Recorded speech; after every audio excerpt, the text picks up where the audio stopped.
Ce BTS est une formation post-bac qui permet à ceux qui en sont titulaires de travailler au service des autres avec des missions diverses et variées, notamment l'organisation, l'animation, la gestion d'équipe, la coordination de missions.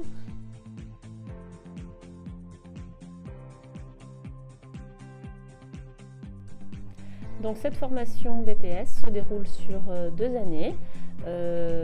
La première année est essentiellement axée sur les enseignements de base et la deuxième année sur tout ce qui va concerner l'entraînement en vue de l'obtention du diplôme.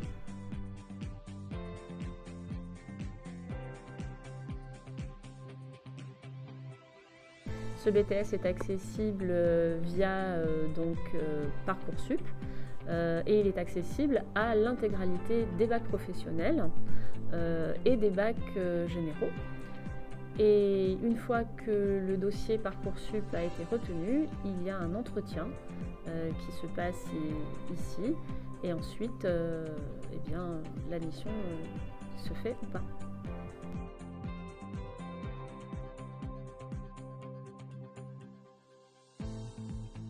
En ce qui concerne le programme d'enseignement du BTS sur ces 2 années, il est découpé en plusieurs modules et blocs de compétences.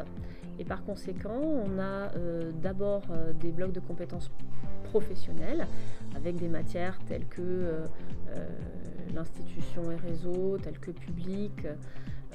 Ensuite, on a des blocs de compétences liés à la communication et à la relation à l'autre, avec notamment des cours de méthodologie appliquée et ce genre de matière. Et enfin, on a des modules plus généraux tels que les langues comme l'anglais ou la culture générale avec l'expression française notamment.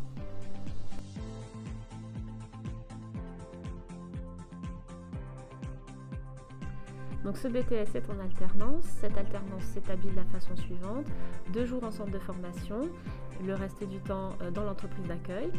Parmi les entreprises d'accueil, on peut avoir aussi bien de l'EHPAD, on peut avoir du CCAS, on peut avoir de la mutuelle, on peut avoir de l'aide à domicile. Donc c'est très varié, c'est très agréable.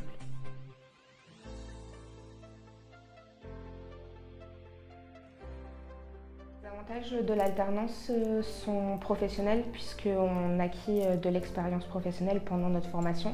Ça permet aussi de mettre en application ce que l'on apprend à l'école directement sur nos lieux de travail. Les avantages de l'alternance sont la rémunération. Donc quand on est jeune, ça peut être pratique. De se former tout en étant rémunéré, mais aussi d'avoir un statut salarié.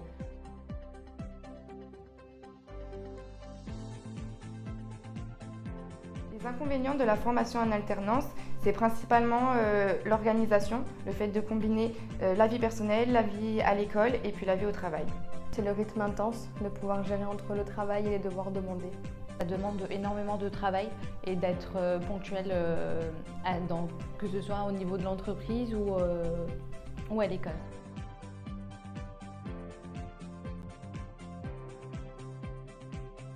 Je suis salariée en apprentissage à la Caisse primaire d'assurance maladie. On accueille environ 400 à 300 personnes par jour. Alors, on gère les dossiers des assurés également et on prend les rendez-vous téléphoniques. Je fais mon alternance dans une résidence senior. Donc, qu'est-ce qu'une résidence senior? C'est un établissement où des personnes âgées sont hébergées. Donc, c'est une résidence non médicalisée et à qui on fournit des services et des prestations.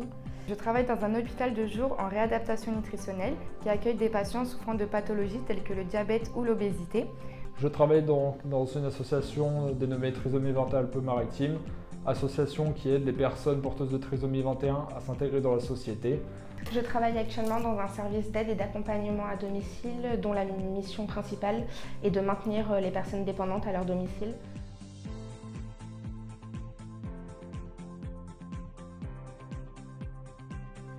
Alors évidemment, une fois qu'on est titulaire de ce BTS, on peut envisager 2 possibilités. Une poursuite d'études avec diverses licences professionnelles, voire ensuite même des masters. Et puis ensuite, on peut aussi s'orienter vers l'activité, vers l'emploi. Et on peut intégrer différents métiers, comme par exemple travailler au sein d'EHPAD, au sein de structures médicales, paramédicales. On peut assurer des postes de gestion, de coordination, voire de direction.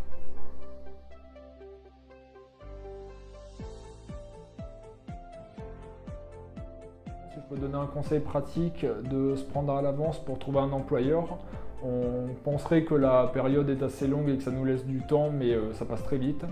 Le conseil que je donnerais aux futurs apprenants, c'est d'être vraiment motivés et d'être déterminés dans la formation qu'ils vont suivre, car voilà, effectivement, il faut combiner le travail, l'école et la vie personnelle.